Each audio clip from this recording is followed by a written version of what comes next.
Ginawa ko lang ang utos sa akin, pero ngayon, handa na akong harapin ang lahat. Ginagamit ng administrasyon ang buong resources ng bansa para tumahimik ako. That he will shoot me if I will talk.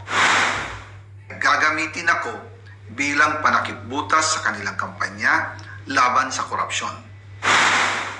Hindi na ako mananahimik, ilalabas ko ang lahat ng katotohanan. May resibo, may ebidensya, at may pangalan. Kaya ngayon ay hinahamon ko si Ombudsman Remulla kung seryoso talaga siya sa mga sinasabi niya sa kanyang press release na idadamay niya pati si Martin Romualdez kung magbibigay ako ng ebidensya. Patunayan niya ngayon ang pronouncement niya. Imbestigahan niya ang fraternity Brad at ang kanyang kaibigan na si Speaker Martin Romualdez kung talagang tutupad siya sa tungkulin niya. Imbestigahan din niya si President Bongbong Marcos. Sabi nga ni BBM nung SONA, let's do it right at mahiya naman kayo, hindi po ba? Nananawagan din po ako sa Senado na imbestigahan ang 100 billion insertion ni Presidente. Alam ko po na hindi gagawin ni Ombudsman Remulla ang hamon ko. Pero magaling ang Senado sa investigasyon at ako ay naniniwala na dahil sa kanila, lalabas ang katotohanan. Yung pong listahan ng mga projects, ilalabas ko din kasama ng video na ito.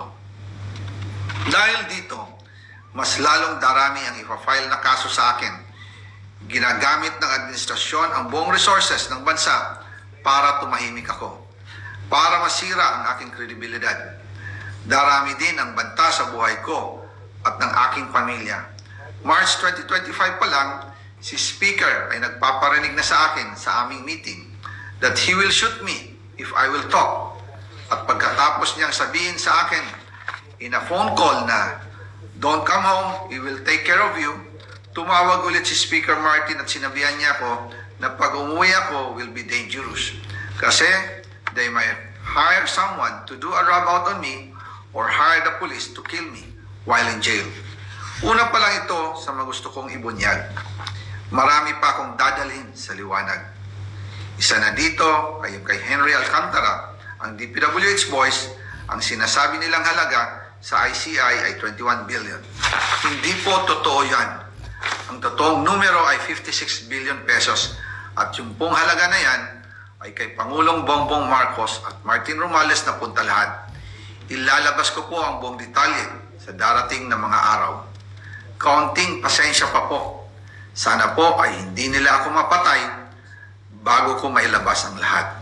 Sa inyong lahat sa Pilipinas, lalong-lalo na sa aking pamilya, taos puso akong humihingi ng paumanhin. Ginawa